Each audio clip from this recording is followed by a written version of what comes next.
Jemaat terkasih, selamat beribadah bagi kita sekalian. Bersyukur hari ini kita masih diberi kesempatan untuk menikmati persekutuan bersama Kristus melalui ibadah keluarga saat ini. Pemberitaan firman Tuhan pada ibadah keluarga saat ini akan disampaikan oleh Pendeta Nyonya Yvonne de Taroreh Lopati. Mari persiapkan hati untuk masuk dalam kekudusan Allah. Mari bersaat teduh.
Jemaat terkasih, mari berdiri untuk menghadap Tuhan dan menyembah-Nya, serta memuliakan nama-Nya, karena kasih setia-Nya besar atas kita.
Jemaat terkasih, untuk mengawali ibadah keluarga ini, mari kita membukanya dengan doa bersama. Mari kita berdoa. Kami bersyukur Tuhan untuk persekutuan yang boleh ada ini di tengah situasi yang terbilang sukar di negara kami ini. Kami percaya atas kehendak-Mu saja kami boleh mengalami persekutuan yang indah, walau dengan lain media Tuhan. Terima kasih Tuhan untuk hari ini. Kami akan beribadah, kami akan melayakan diri kami Tuhan, kami akan mendengarkan Engkau, kami akan mengucap syukur, dan pada akhirnya kami akan diutus kembali ke dunia. Biarlah ibadah ini menjadi bekal kami untuk menjadi berkat bagi dunia di sekitar kami. Terima kasih Tuhan, hanya di dalam nama Yesus kami berdoa. Amin.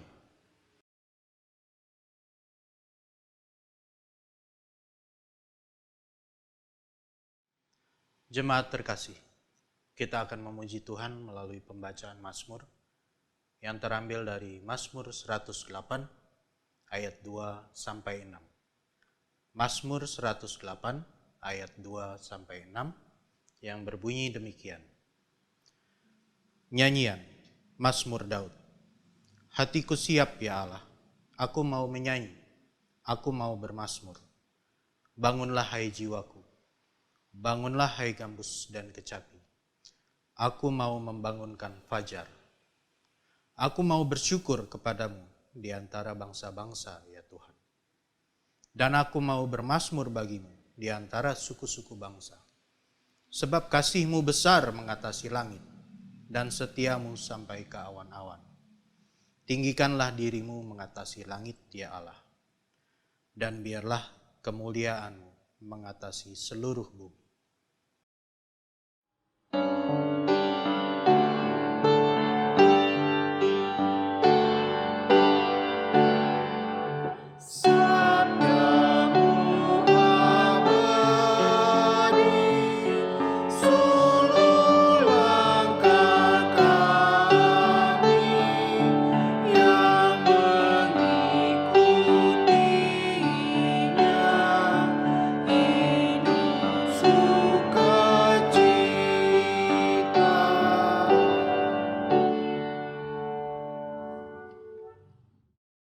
Jemaat, marilah kita bersama-sama berdoa mohon pimpinan dan bimbingan Roh-Nya yang kudus untuk pembacaan dan pemberitaan firman Tuhan. Mari kita berdoa. Sekali lagi kami datang kepadamu ya Bapa, merendahkan diri di hadapan-Mu. Baik kami yang ada di tempat ini bahkan sampai ke tempat tinggal kami, keluarga kami, bahkan dimanapun kami berada. Biarlah kebenaran firman-Mu memberikan kekuatan bagi kami, memberikan nasihat, bahkan melalui firman-Mu. Kami belajar apa artinya kami mengasihi-Mu dengan cinta kasih yang Engkau ajarkan bagi kami. Oleh sebab itu tenangkan hati, pikiran dan seluruh keberadaan kami. Berfirmanlah kepada kami semua sebab setiap kami sudah sedia untuk mendengarnya. Di dalam Yesus Kristus firman yang hidup itu kami berdoa. Amin.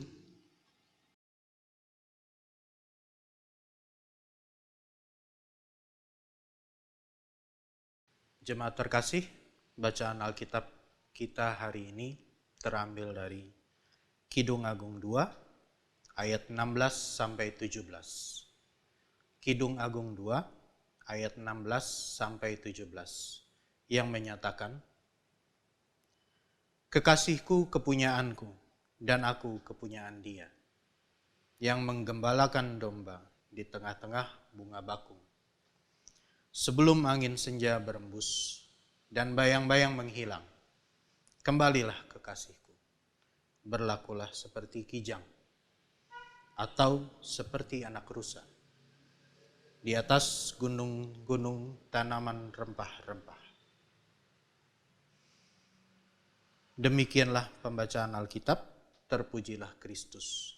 Haleluya.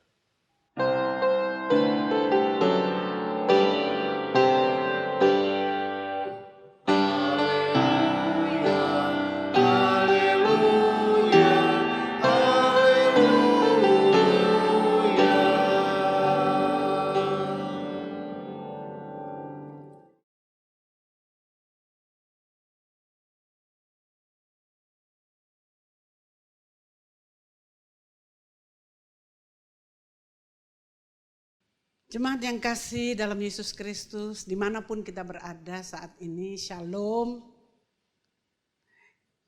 Kita bersama-sama di ibadah ini membaca tadi sudah dari Kidung Agung pasal 2, hanya 2 ayat saja, yaitu ayat 16 dan ayatnya yang ke-17. Secara sinodal GPIB diberi tema mencintai dengan tulus. Saya ingin memberikan suatu pengalaman. Ada seorang ayah bertanya kepada anaknya, "Nak, tahukah engkau bahwa ayah ini sangat-sangat mencintai ibumu?" Dengan semangat anak itu menjawab, "Tentulah ya, aku tahu sekali bahwa ayah sangat mencintai ibu." Loh, dari mana engkau tahu bahwa ayah ini sangat mencintai ibumu? Kan ayah selalu mengatakan kepada ibu bahwa ayah sangat mencintai ibu.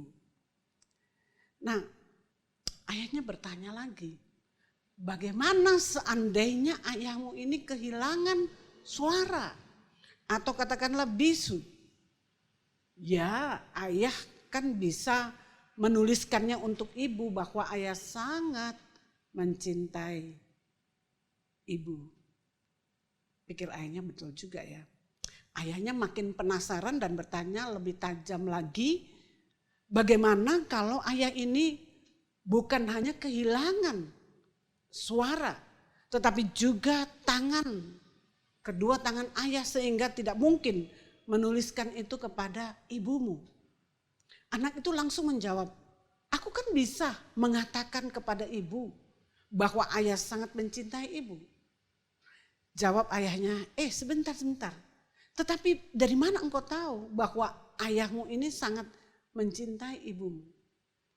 Anak itu terdiam beberapa detik dan dengan tenang menjawab, ya dari cara ayah memperlakukan ibu, dari situlah saya bisa melihat dan merasakan bahwa ayah sangat mencintai ibu.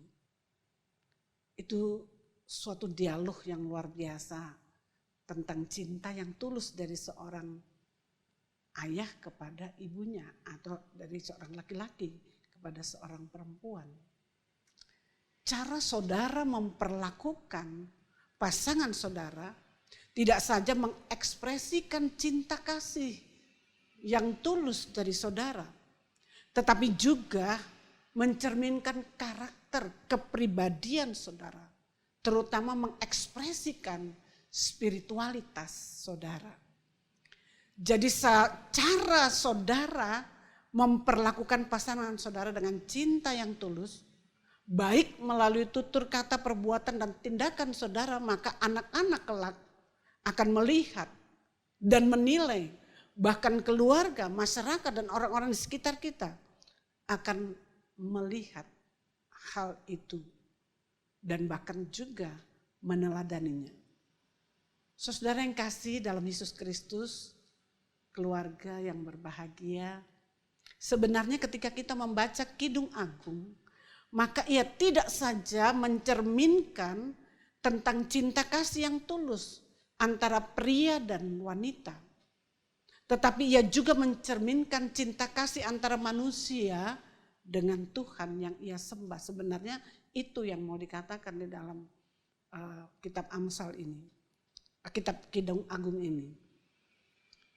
Kidung Agung merupakan kitab yang unik sebenarnya, karena berisi tentang cinta kasih yang romantis, dan kitab Kidung Agung ini merupakan karya sastra yang akbar pada waktu itu, yang santun katakanlah, yang penuh dengan simbol-simbol, kiasan-kiasan yang sepertinya sensual tetapi juga santun, yang secara harafiah diartikan sebagai Kidung Maha Agung, Kidung Agung.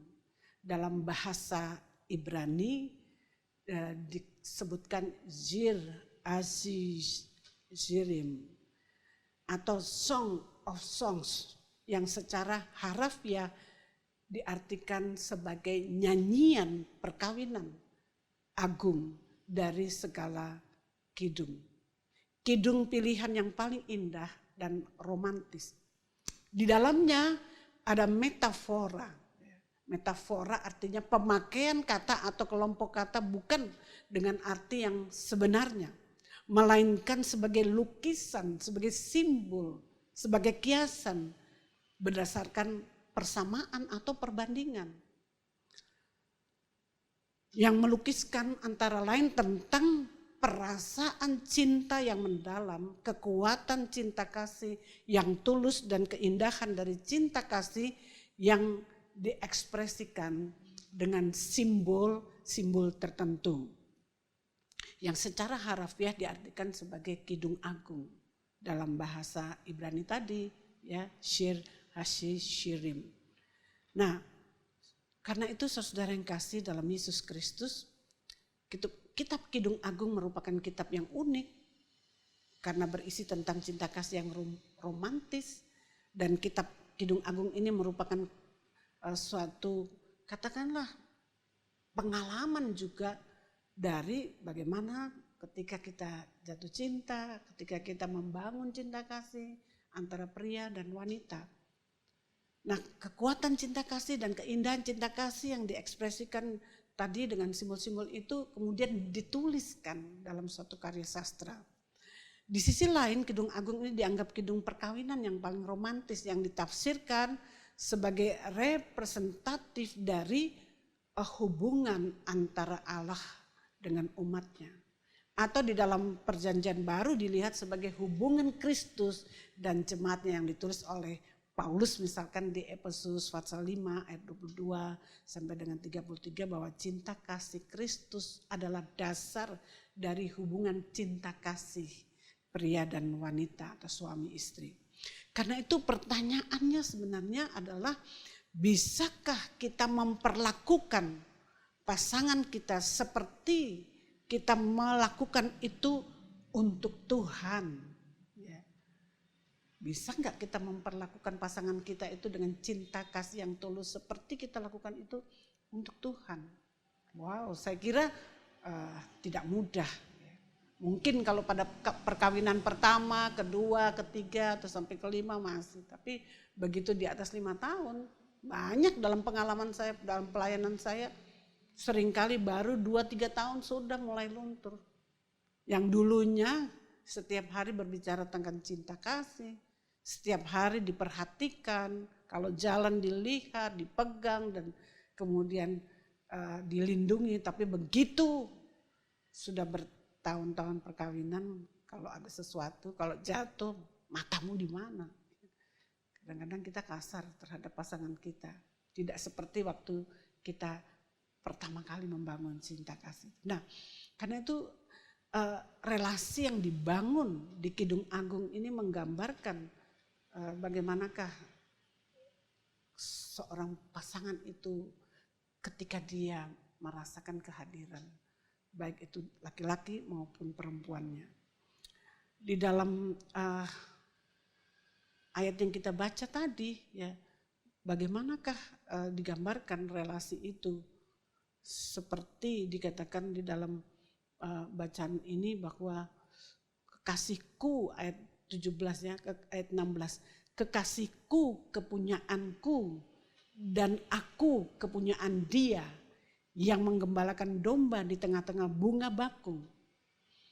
Ya, pertanyaannya bahwa dua kekasih saling memiliki ini menggambarkan tentang apa bunga dan gembala, maksudnya apa ini? Tapi diawali dengan kekasihku, kepunyaanku, dan aku kepunyaan dia.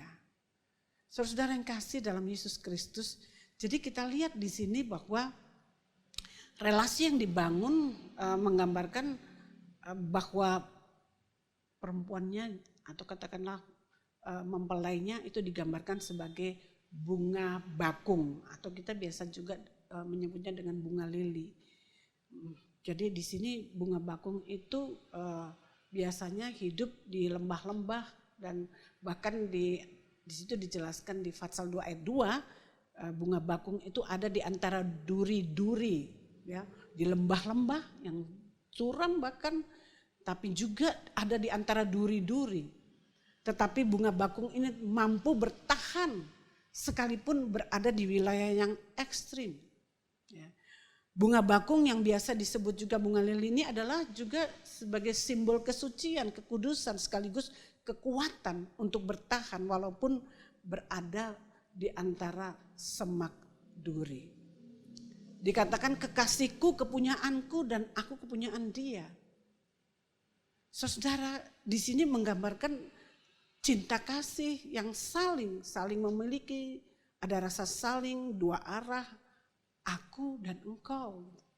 Jadi kita tidak katakan bahwa oh ini kan waktu menikah ini kan punyaku, ini hartaku, ini milikku, enggak, ya. Atau ada yang mengatakan bahwa Uangmu adalah uangku, uangku adalah uangku. Nah, kadang-kadang kan seperti itu. Ini masalah uang misalkan. Apalagi masalah harta. Jadi karena itu di dalam perkawinan Kristen tidak ada itu harta gono gini.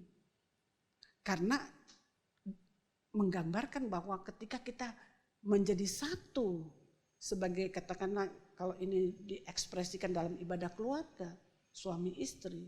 Ketika kita mengatakan ya dengan segenap hatiku aku mengasihimu dalam suka, dalam duka, dalam untung, dalam malang, dalam segala situasi. Bahkan sampai maut memisahkan kita seperti kita mengasihi Tuhan. Maka tidak ada bahwa ini punyamu, ini punyaku. Punyamu adalah punyaku, punyaku adalah punyamu. Sama-sama gitu. Seperti yang diekspresikan di dalam ayat 16 ini. Nah kemudian juga digambarkan di sini bagaimanakah sang kekasih digambarkan sebagai bunga bakung ya atau lili. Kemudian juga digambarkan tentang bagaimana kekasihnya, pasangannya adalah seorang gembala. Digambarkan seperti seorang gembala. Saya teringat Tuhan Yesus pernah memberikan teladan bagaimana menjadi seorang gembala yang baik itu. Di mana gembala yang baik adalah gembala yang merawat, yang memelihara kawanan dombanya dengan sepenuh hati, bahkan rela mengorbankan nyawanya ketika ada binatang buas, ketika ada ancaman-ancaman yang menyerang para domba-dombanya. Kalau kita baca di dalam Yohanes 10 misalkan ayat 11. Situ Yesus memberikan gambaran tentang gembala yang baik. Dan Yesus adalah juga gambaran tentang gembala yang baik. Mazmur juga memberikan gambaran bahwa Allah itu adalah gembala yang baik. Yang selalu memberikan ketenangan, kesejukan. Bahkan ketika kita melewati lembah-lembah kekelaman, dalam bahaya sekalipun kita tidak takut bahaya. Mazmur 23 sangat terkenal sekali. Nah, karena itu seorang gembala dia akan melakukan tugasnya dengan sukarela, dengan pengabdian diri, dengan rendah hati dan mampu menjadi teladan. Jadi kata kunci gambaran tentang gembala ini adalah yang menjadi pemimpin, teladan, ya, yang rela berkorban. Jadi ia tidak saja menjadi gembala bagi pasangannya, tetapi bagi seisi rumahnya, bagi keluarganya. Kalau itu dikaitkan dalam kehidupan keluarga. Jadi saudara yang kasih dalam Yesus Kristus, apa yang membuat kita bahagia dengan dalam ikatan cinta kasih itu? Ya.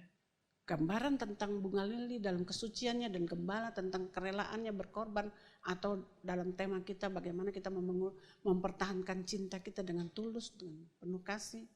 Ternyata bukanlah berapa lama kita dipersatukan, bukan berapa banyak kita sudah mengumpulkan berkat-berkat selama perkawinan kita, tetapi bagaimanakah kita memaknai perjalanan kehidupan bersama tersebut. Oleh sebab itu dari gambaran ini tadi kita sudah membaca yang ayat 16, gambaran tentang bagaimanakah mereka ada di dalam suatu persekutuan kasih yang luar biasa. Bahkan di ayat 17 digambarkan tentang bayang-bayang, artinya tentang sampai kapanpun dia akan menanti. Sampai malam pun dia akan tunggu kekasihnya sampai datang, sampai tiba, sampai berjumpa lagi. Nah saudara yang kasih dalam Yesus Kristus, karena itu pertanyaannya bagi kita apa sebenarnya maknanya bagi kita dalam ibadah keluarga, bagi kita saat ini, apa maknanya bagi kita? Bagaimana kita mempertahankan cinta kasih yang tulus itu sesuai dengan kalau itu dikaitkan dengan keluarga. Apakah kita masih tetap setia pada janji kita? Ya, dengan segenap hatiku aku mencintaimu dengan tulus. Banyak orang, banyak keluarga seringkali gagal mempertahankan cinta kasih yang tulus yang dulu baru dibangun tersebut. Karena itu tidak mudah saudara. Bahkan banyak yang mengatakan ketika terjadi perceraian, oh karena saya sudah tidak cocok lagi, sudah tidak ada cinta lagi. Waduh, mengerikan sekali. Bagaimana kita pada waktu mengucapkan janji kita bukan untuk pasangan kita saja, tapi untuk Tuhan. Kita berjanji di hadapan Tuhan, ya dengan segenap hatiku. Aku akan setia dalam suka, dalam duka, dalam untung, dalam segala hal. Artinya sekalipun mungkin kita menghadapi tantangan-tantangan seperti bunga lili yang ada di lembah-lembah yang berduri. Kita bisa tetap bertahan. Tidak saja pada waktu senang saja. Pada waktu kita ada di zona nyaman baru kita banyak keluarga yang jatuh bukan saja waktu ada di zona nyaman, tapi juga pada waktu ada di zona tidak nyaman. Tetapi cinta kasih yang tulus yang kita bangun di dalam kasih Tuhan itu harus ada di atas dua situasi itu. Pada waktu kita punya segala-galanya, cinta kasih kita juga kuat. Pada waktu kita sudah tidak punya segala-galanya juga cinta kasih kita tetap kuat. Sampai katakanlah bahkan ada yang pasangannya sudah meninggal, dia tetap bertahan. Ya, dengan cinta kasih yang pernah dia ucapkan dengan pasangannya. Karena itu dari saya katakan yang pertama, yaitu bagaimana saya bisa dan tetap bertahan melewati semuanya itu. Yang kedua, bagaimana saya tetap menanti ya, sampai akhir hidup saya. Dalam perjalanan iman saya sampai maut memisahkan kita. Kita tetap mempertahankan itu. Dan itu tidak bisa datang dari diri kita sendiri. Tadi saya katakan bahwa seperti gambaran seorang ayah yang mencintai ibunya. Bahwa cinta kasih yang kita bangun itu dicontoh loh oleh anak-anak kita. Mempengaruhi karakter anak-anak kita. Kalau kita sudah membangun rumah tangga dan perceraian terjadi, itu akan memberikan trauma tersendiri bagi anak-anak. Dan kadang-kadang kita sebagai suami istri tidak sadar itu. Dan kita pikir bahwa bisa kok dia sudah dewasa. Hati-hati saudara. Karena apa? Cinta kasih kita tuh menjadi teladan. Jangan kita berpikir bahwa yang penting kan semua apa yang dia perlukan saya penuhi. Bukan jawaban, dan banyak anak-anak yang pada akhirnya kecewa. Sekalipun dia punya segala-galanya, orang tua bisa memberikan segala-galanya.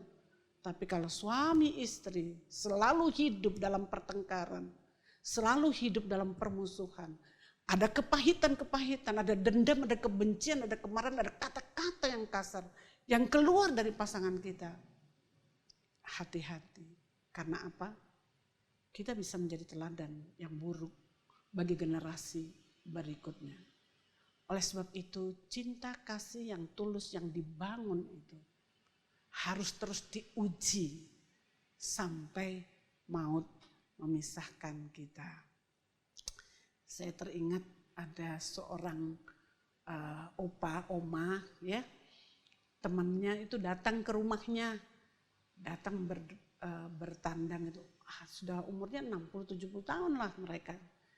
Setiap kali istrinya membawa makanan, dia bilang, terima kasih dear. Begitu dia bawa lagi apa, Juwitaku, lagi bawa apa lagi, dia ngobrol lagi, terima kasih sayangku, Juwitaku, ya my roses, dan seterusnya. Begitu istrinya masuk lagi, temannya tanya gini, hebat sekali kamu ya, sudah umur segini masih cintaku, sayangku, Juwitaku. Terus suaminya bilang, diam, soalnya kita sudah lupa namanya. Dia bilang gitu. Jadi jangan sampai kita sudah lupa nama pasangan kita baru kita panggil Juwitaku, sayangku. Jadi karena itu saudara yang kasih dalam Yesus Kristus, firman Tuhan ini memberikan suatu peringatan bagi kita. Yang sudah menikah 5 tahun, 10 tahun, 25 tahun bahkan lebih. Apakah cinta kasih yang mula-mula itu tetap kita pertahankan sampai sekarang ini? Karena itu biarlah kita renungkan kembali janji kita di hadapan Tuhan. Bangunlah kembali, ingatkanlah kembali bagaimana dulu ketika kita mengucapkan cinta kasih kita kepada pasangan kita dengan tulus. Supaya kita bisa sampai akhir hidup kita, janji kita itu terpenuhi. Janji cinta kita yang tulus itu dapat kita jalani dengan baik. Tuhan memberkati kita semua. Amin. Jemaat terkasih, kita akan merespon firman Tuhan sekaligus memberikan persembahan syukur.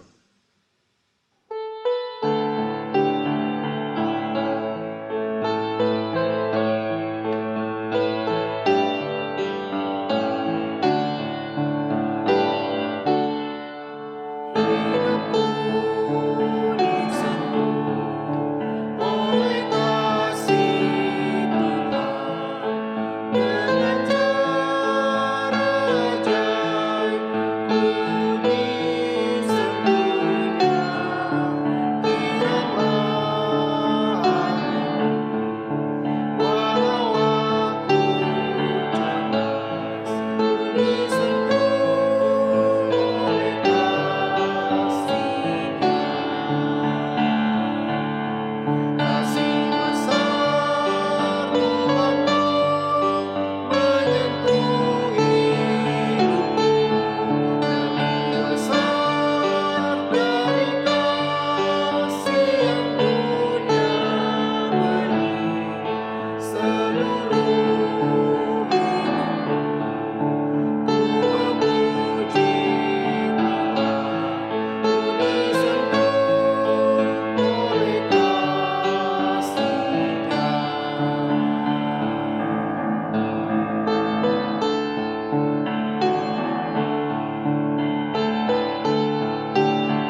Jemaat, mari kita berdoa bersama-sama.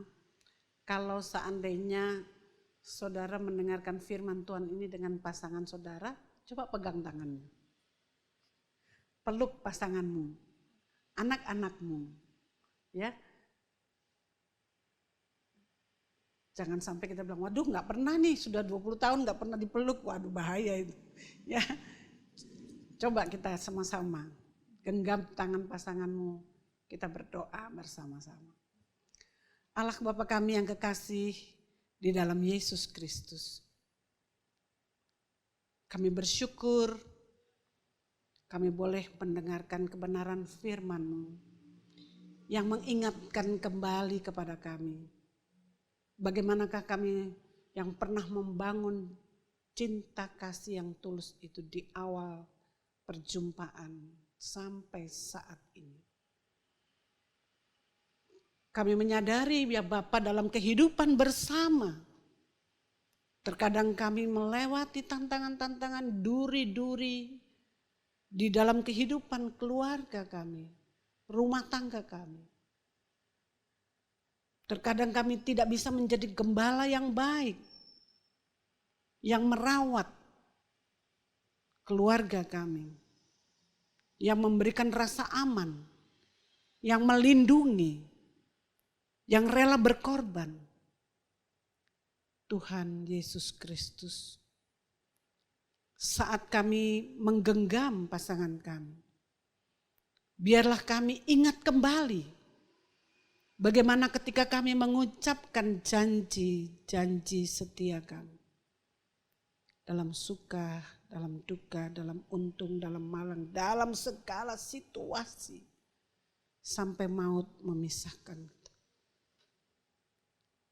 Tuhan Yesus Kristus, kami menyadari semua itu tentu tidak terjadi begitu saja.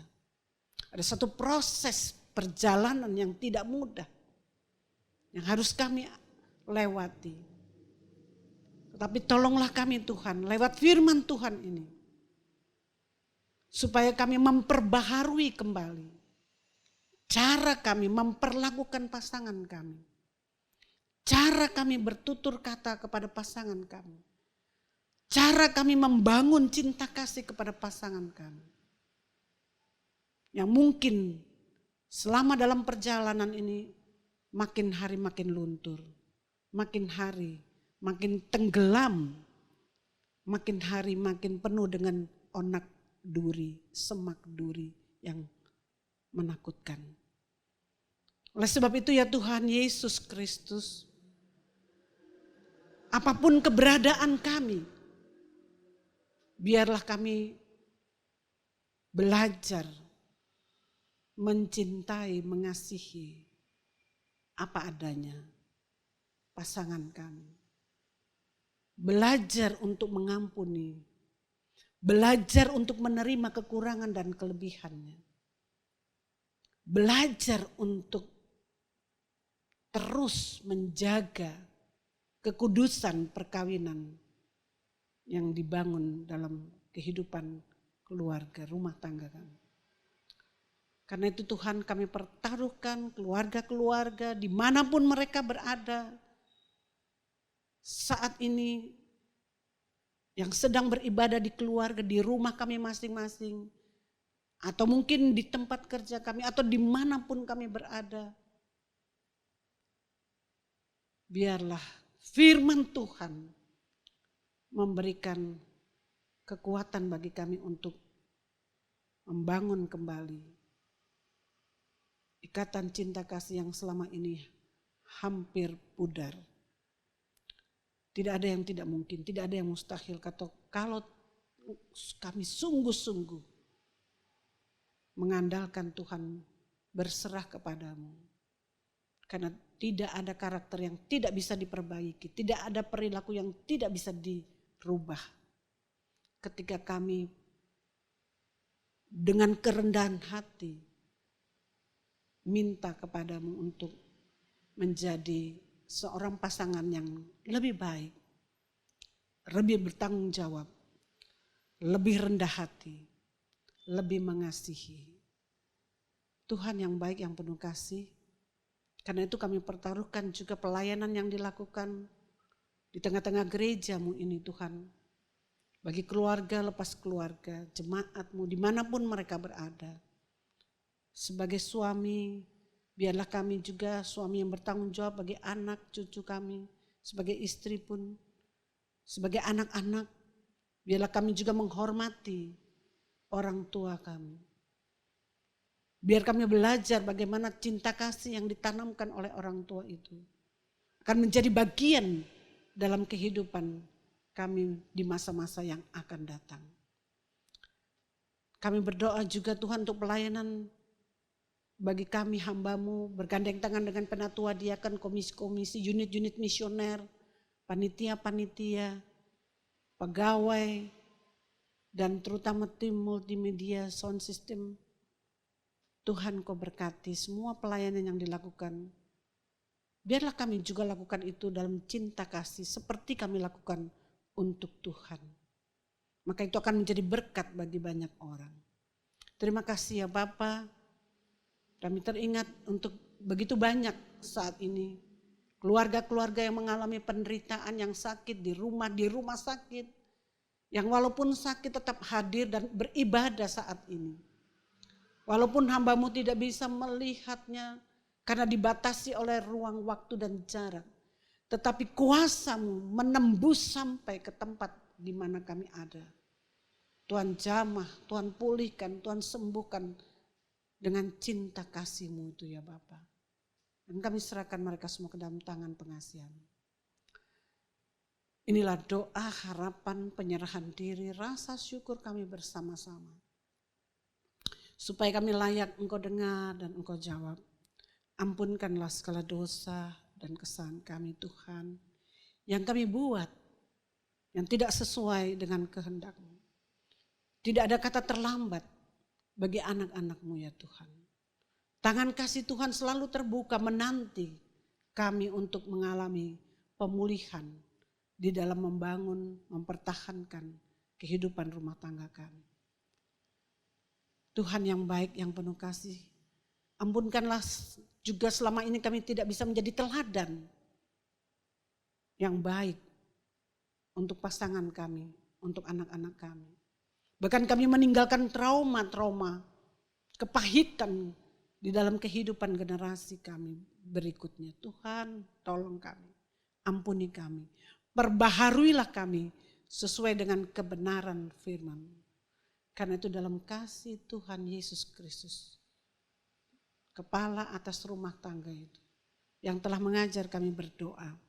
Bapa kami yang di sorga, dikuduskanlah namamu, datanglah kerajaan-Mu. Jadilah kehendak-Mu di bumi seperti di sorga. Berilah kami pada hari ini makanan kami yang secukupnya. Dan ampunilah kami akan kesalahan kami, seperti kami juga mengampuni orang yang bersalah kepada kami. Dan jangan membawa kami ke dalam pencobaan, tapi lepaskanlah kami daripada yang jahat.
Jemaat, biarlah kita bersama-sama yang sudah mendengarkan firman Tuhan, melakukan itu dalam kehidupan kita sehari-hari dimanapun kita berada, dengan bagaimana kita sungguh-sungguh mencintai dengan tulus orang-orang yang kita kasihi, terutama kepada Tuhan Yesus Kristus sendiri.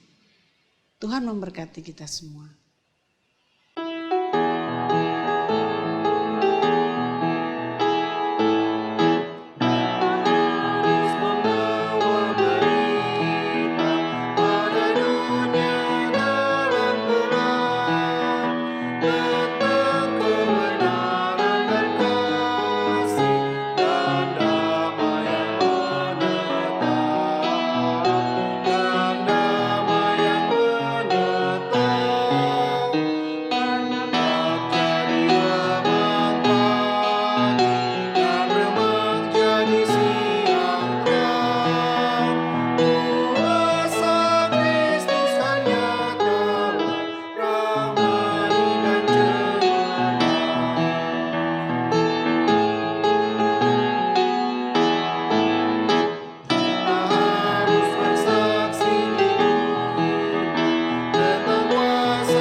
Jemaat, arahkanlah hati kita kepada Allah dan terimalah berkat-Nya. Damai sejahtera Allah yang melampaui segala akal akan terus memelihara hati dan pikiranmu, hidup dan masa depanmu di dalam kasih karunia Yesus Kristus. Oleh pimpinan dan pertolongan kuasa Roh-Nya yang kudus, Tuhan memberkati keluargamu dari sekarang sampai selama-lamanya.